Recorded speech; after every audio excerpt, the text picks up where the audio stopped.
Why is Congo in constant instability for all these decades? In my opinion, it's not what Congo has done, it is what is being done to Congo.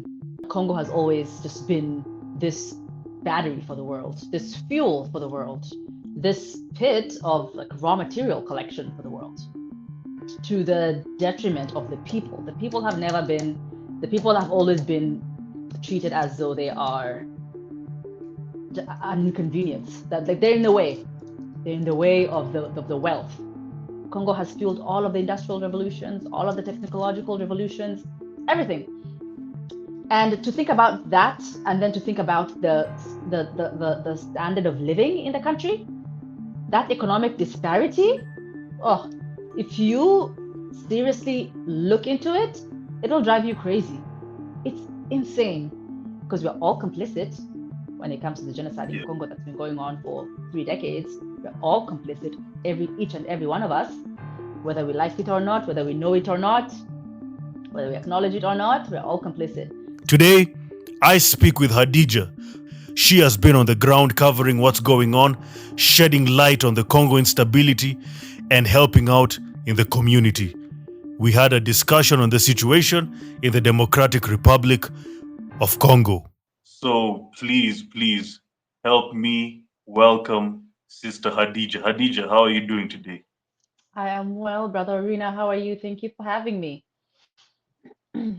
Wow, thank you for coming and like I said, Congo holds a very special place in my heart. Like as a Pan-African, I respect Congo because I understand the value of Congo. Congo is to me is the richest piece of land in Africa. It is the heart of Africa, and I guess we can start with what is wrong with Congo. Like what started? Okay, let's start with why is Congo in constant instability for all these decades? I think I like how you've reframed the question because there's nothing wrong with Congo per se, because Congo is a country in Africa that has experienced more instability, heartbreak, conflict, genocide, and that can't be said for many other African countries. But it's not exactly, in my opinion, it's not what Congo has done, it is what is being done to Congo. I think if I can put it, according to my own reading and research, because as we've spoken before, I'm Kenyan, I'm not Congolese, so I cannot speak from a Congolese person's perspective. I can only speak about what's happening in Congo, and about Congo from my own, my own research, my own passion, and how I feel. So I think for Congo, it's been a case of sabotage. The country has been sabotaged really from the beginning. If you look into history, subterfuge and sabotage. I mean, the Congolese people have never been allowed to control their own affairs, to be in charge of their own destiny. They've never been allowed. It has never been put in their hands. You've spoken about, Congo being the heart of Africa. It is the heart of Africa. It's the second largest country in Africa after Algeria. It sits right in the middle of the continent. I mean, if that alone doesn't emphasize its geographic, spiritual, cultural significance to the continent, I mean, I don't know what else does, right? It's positioning itself. And then you get into all of the ways in which, starting from colonial Africa, when it was the only piece of land that was not, when the Berlin Conference happened, it was actually known as the Congo Conference, because Congo was the biggest prize of the Berlin Conference.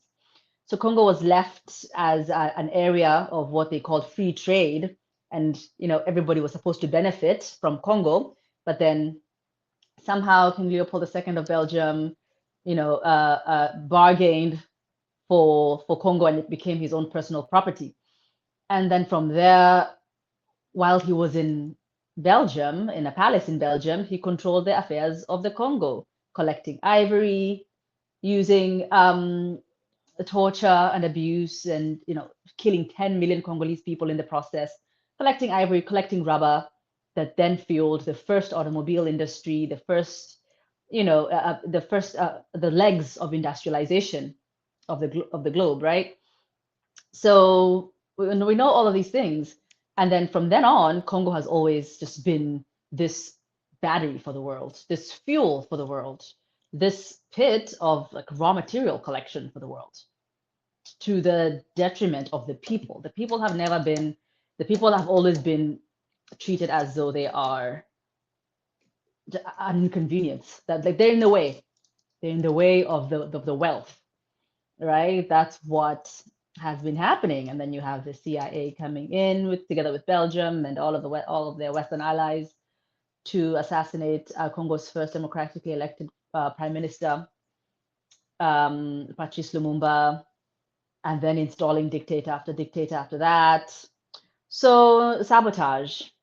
And then you have Rwanda and Uganda being the client states of the United States and their Western allies to invade Eastern Congo and take control of that vast mineral wealth.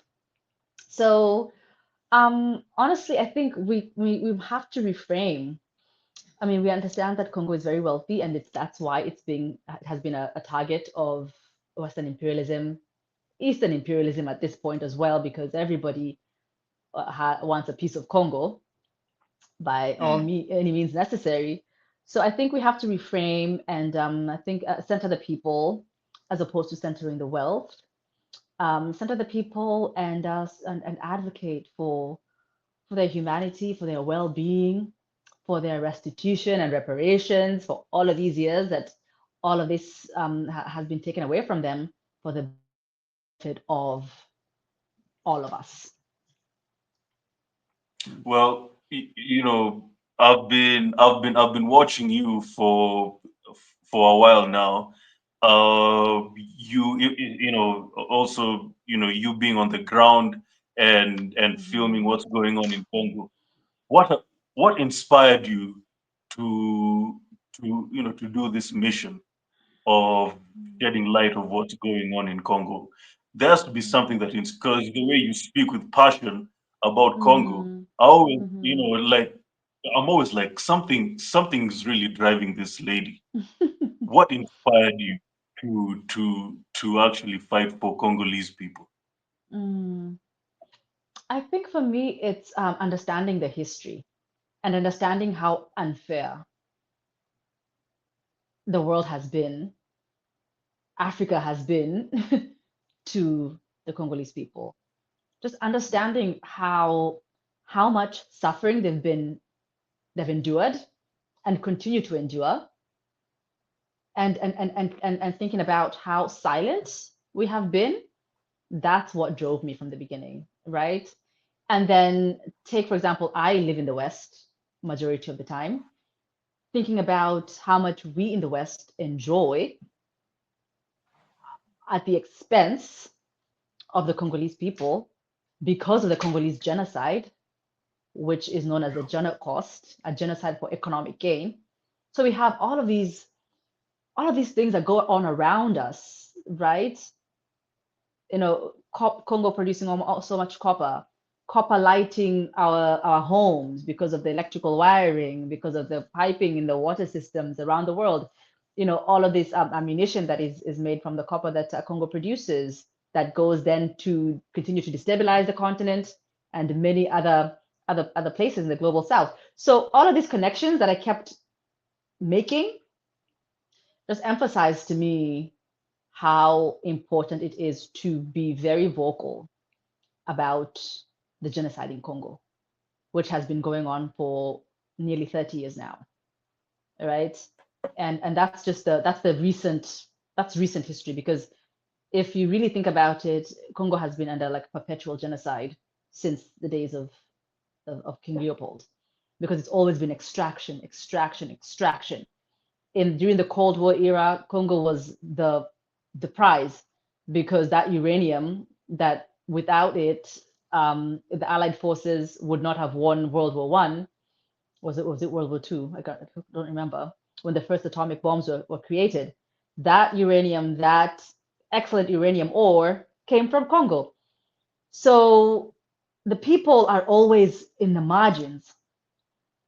The people are always like an extra in their own life, you know. All of this that we have, honestly, that the world has been able to create. Congo has fueled all of the industrial revolutions, all of the technological revolutions, everything. And to think about that, and then to think about the standard of living in the country, that economic disparity, oh, if you seriously look into it, it'll drive you crazy. It's insane. To me, it is the most, it's a scar on like our like humanity in general, like how much has been done to that country, and for so much profit. Like nowhere else in the world has so much like human agony and suffering, despair, created so much profit for other people.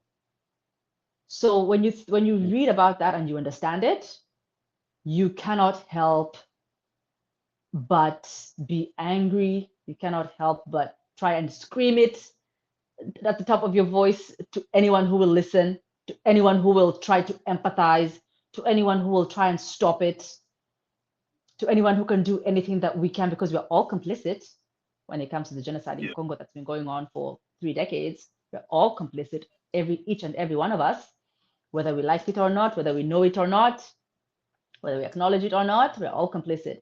So what can we all do in our small ways?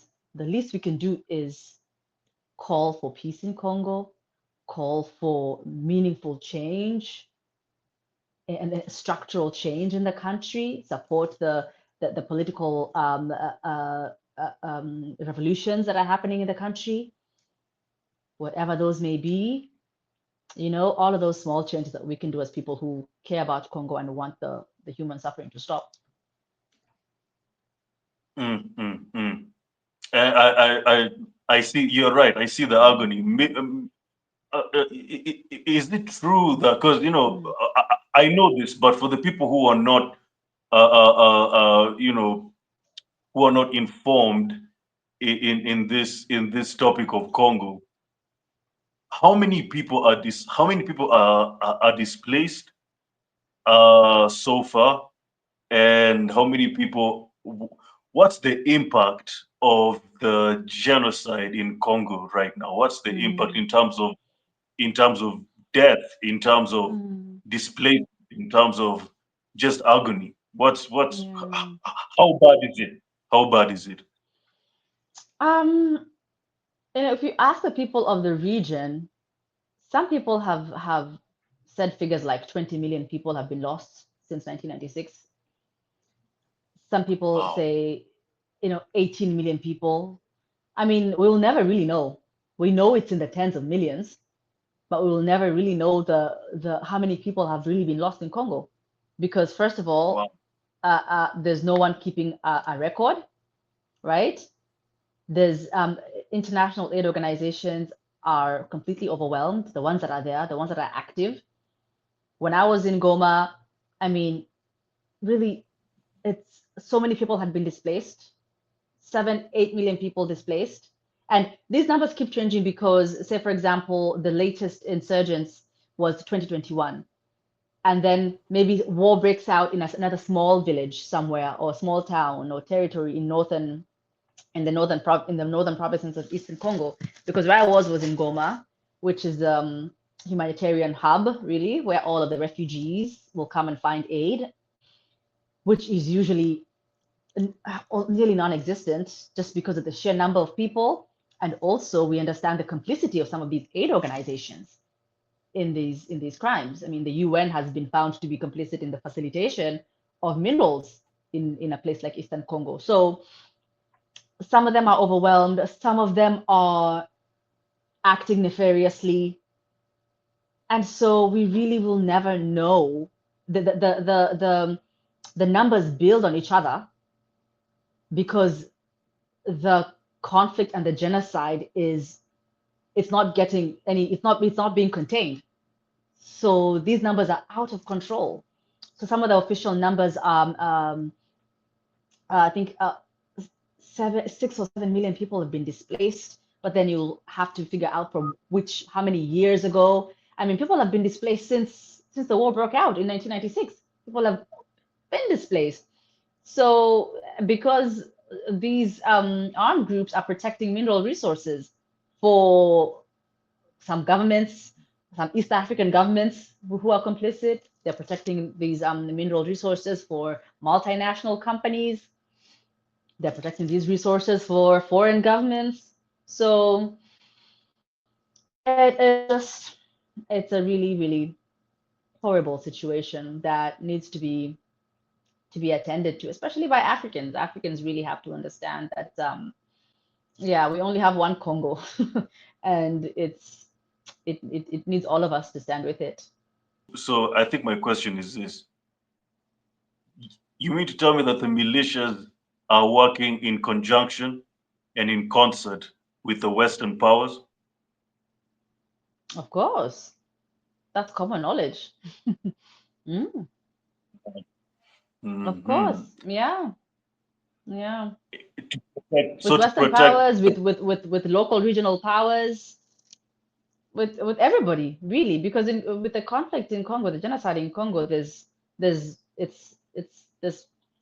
stratified. There's like the international players, then there's the regional players, then there's the local players, you know, it's so everyone except the people, except the everyday Congolese person is benefiting.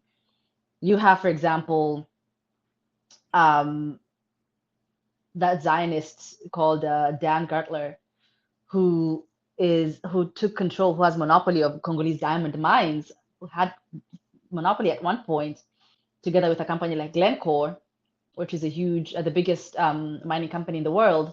Those people make, I think they said there was a report by Al Jazeera that Dan Gatwin makes in royalties $250,000 per day, $250,000 per day in royalties.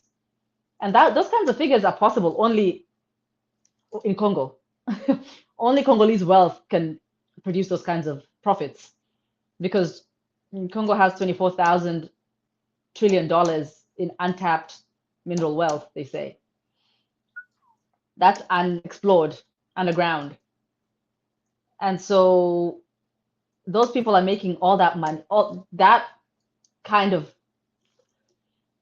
uh, indecent, just disgusting wealth is being given to one, two, three people. That's Congolese wealth. Meanwhile, a majority of the population is living in abject poverty. There's something very wrong. There's something very, very wrong.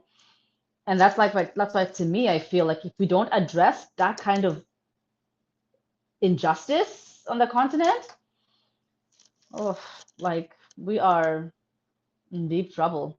And I think for me, I like to address the global complicity and to call on us as African people to pay a little bit more attention to what's happening in Congo. Yeah, that's because we're that's true. also complicit. Our governments also are also complicit in this. I mean, there've been reports. There've been reports about East African governments, looting all sorts of mineral wealth, timber also. There's so much from Congo. Oh, Yeah, wow. you do your research. You'll find them.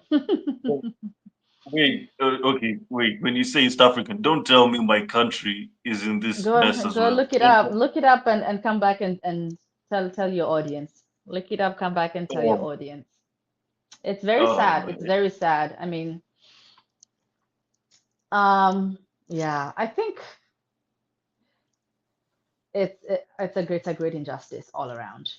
It's a great injustice all around. That people they've been made to to suffer so much. Or it doesn't have to be this way. It doesn't have to be this way, especially when it It comes to does. African affairs. Like it doesn't have to be this way. We can manage ourselves. Like I don't know. I don't know. I'm not a conflict expert or anything, but I just don't understand why we cannot, why we have to steal and with such violence from fellow Africans to benefit our own governments. Like it's just, or to play the role of watchdog for our foreign government. You know what I mean? Yeah, Mm-hmm. to play the role of the middleman for a foreign government while you're stealing and causing so much suffering for other African people. It's unconscionable. Because that's what's happening right now. We are a middleman Hmm. to tech companies who come and extract all these Absolutely. content and everything. Now, Absolutely. Hadija, let's go to the elephant in the room, and that's Congo-Rwanda. Now, Mm. well, first of all, you've covered this immensely in your page. Uh, what do you think about the new deal that has been signed and brokered by the U.S. between Congo and Rwanda?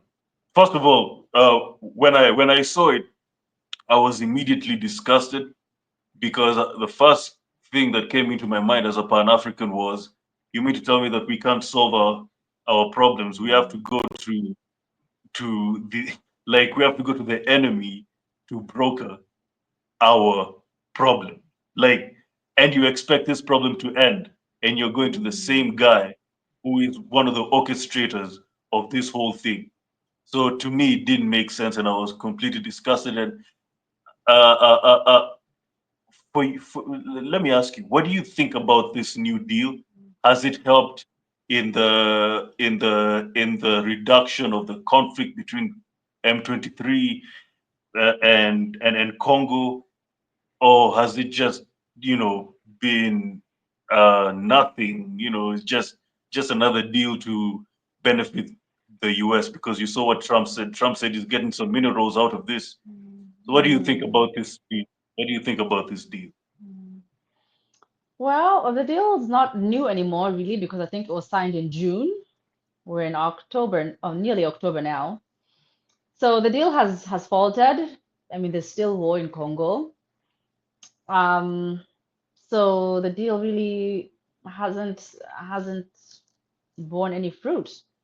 So that means either, I don't know, people must go back to the table, or the two signatories to the deal have to go back and negotiate. I don't know if it's a negotiation problem or if it's a trust issue because it's been long standing. It's been going on for so long. I don't know if it's a trust issue, but I think ultimately it doesn't matter if it's the US who brokered it or, I mean, somebody, I mean, the two signatories to the deal are two African countries. I think those two African countries can hold themselves accountable and they don't need a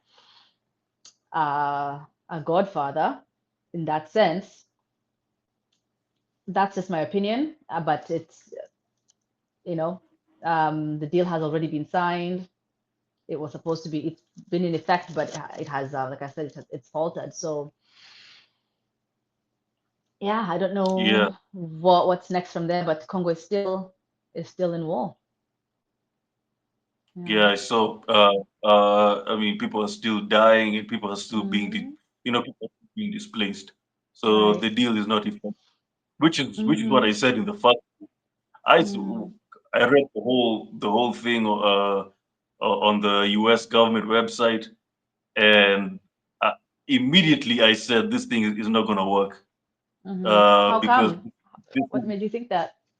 to me the deal. First of all, and also when I saw Trump saying that, oh, you guys, I'm getting some minerals out of this, I was like, yeah.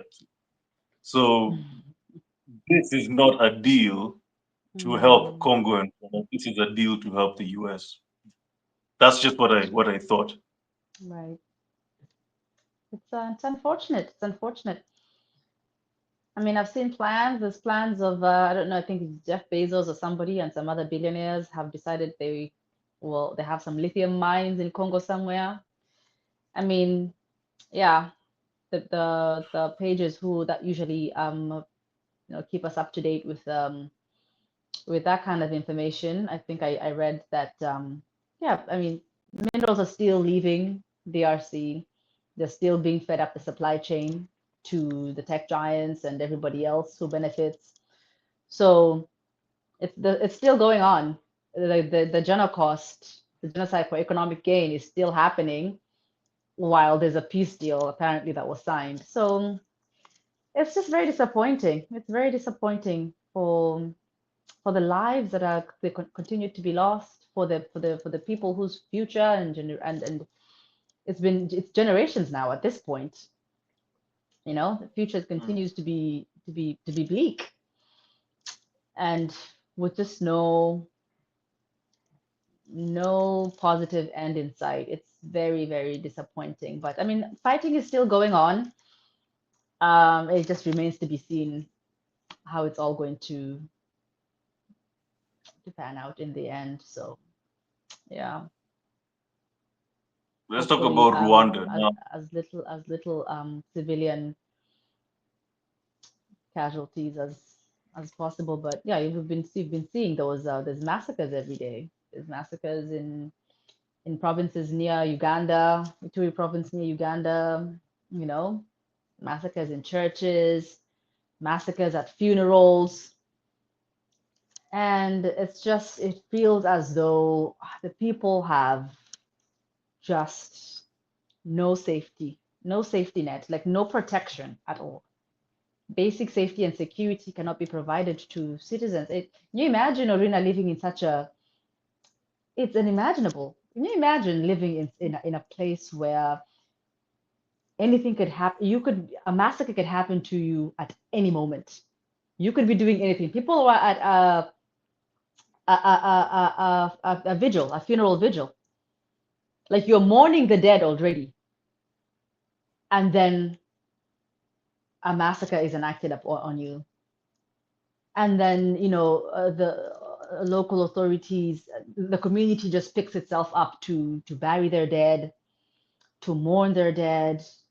And then these are the stories that we hear, because we know that, news, international news media and even local news media, like regional news media, isn't really going to find those stories in Congo and bring each and every village massacre, home massacre, territory massacre to us. It's the few that are so bad that they make the news, that they come to us, that we see them.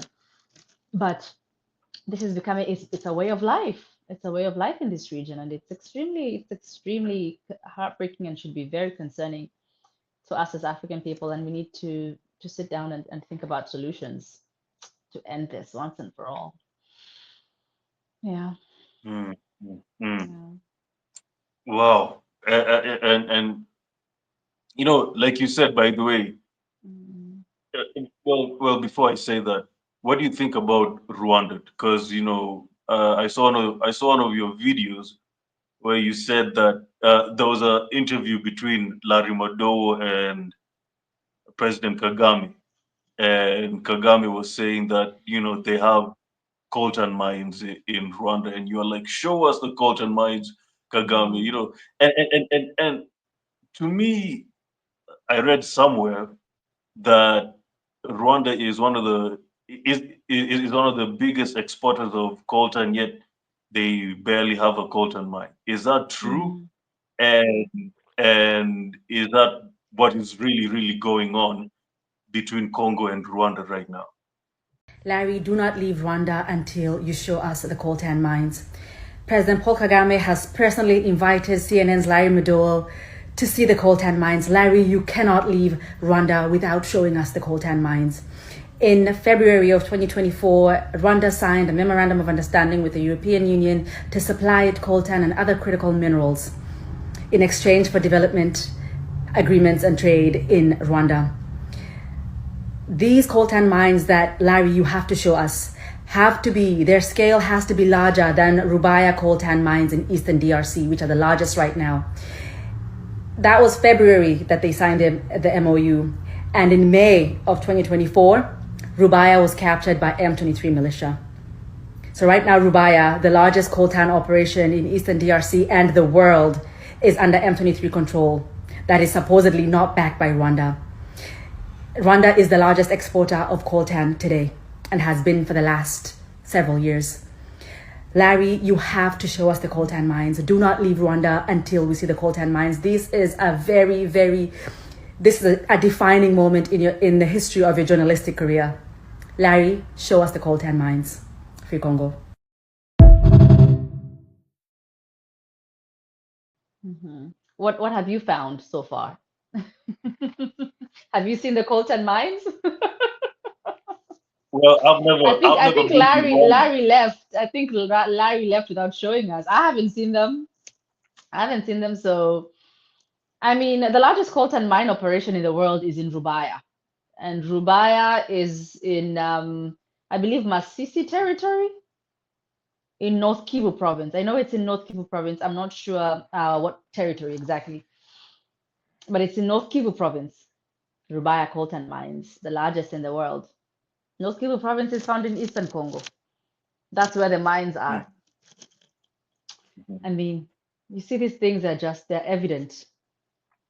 You don't need to go, you just need to a quick, the story is the narrative, the truth is self-evident, is what I'm Yeah. saying. So yeah. What people would like to know, especially people who Mm-hmm. are watching, Mm-hmm. what can we do? So I saw people suggesting that we people should boycott the next the new iPhone. I mean, and like, what can people do Mm-hmm. to really combat this Congo conflict?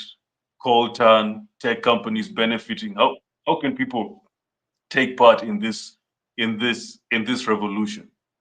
Mm-hmm. Yes, well, you can act with your consumer practices. You can make meaningful change with your consumer practices. You don't need a new phone. You don't need these new devices because these devices don't materialize out of thin air. There's these critical minerals go into making them.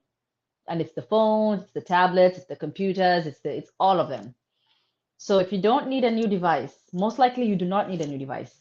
Use what you have until you can't use it anymore. And if you have to get something new, if you have to get something else after what you have can't serve you anymore, try and find something refurbished.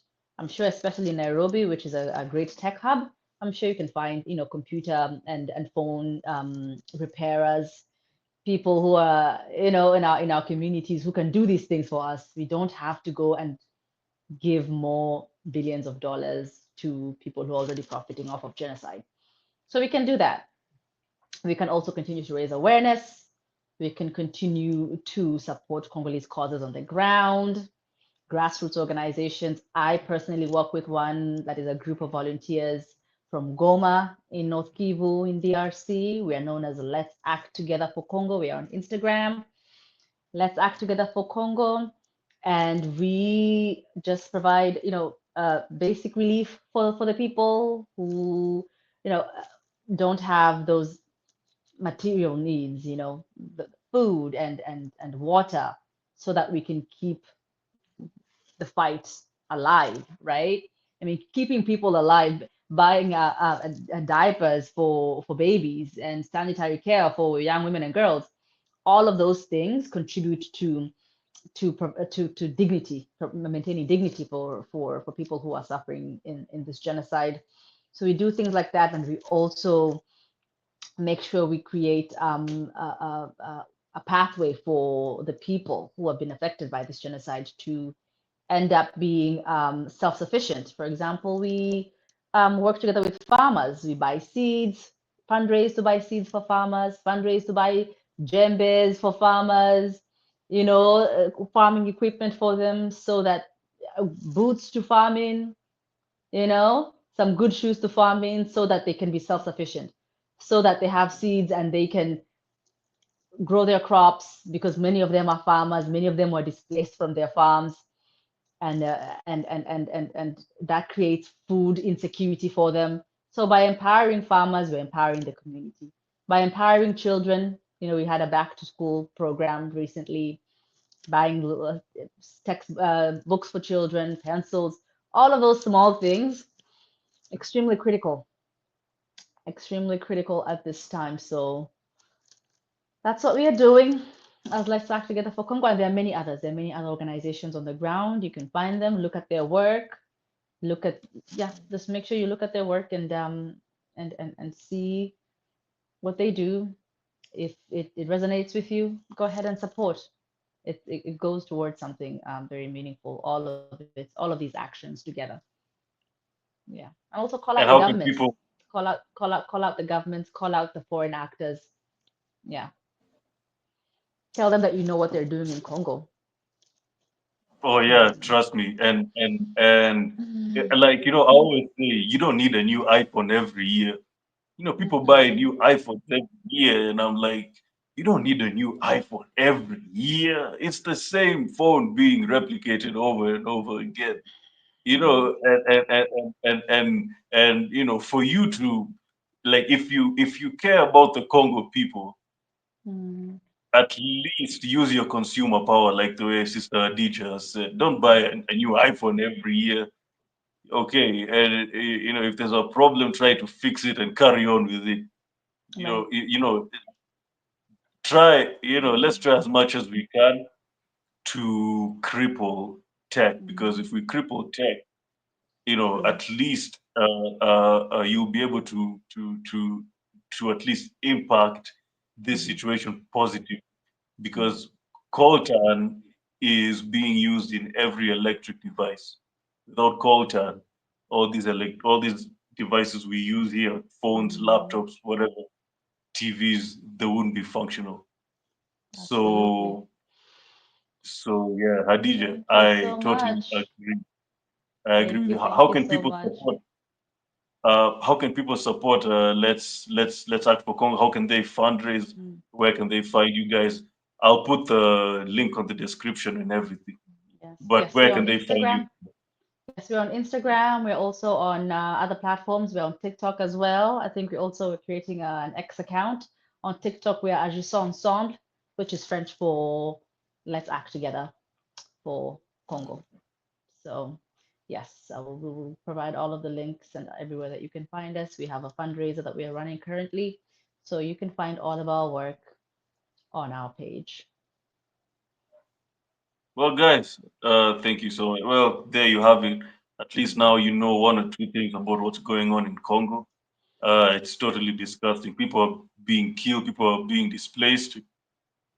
People are being killed and displaced because of some greedy politicians, and of course the West, the always greedy West, who always want to benefit from us. You just know that you have people behind you who are really really championing you and really appreciating the work that you're doing. So thank you so much. Thank you. Thank you. Thank you for having me. Appreciate the time. Thanks. Wonderful.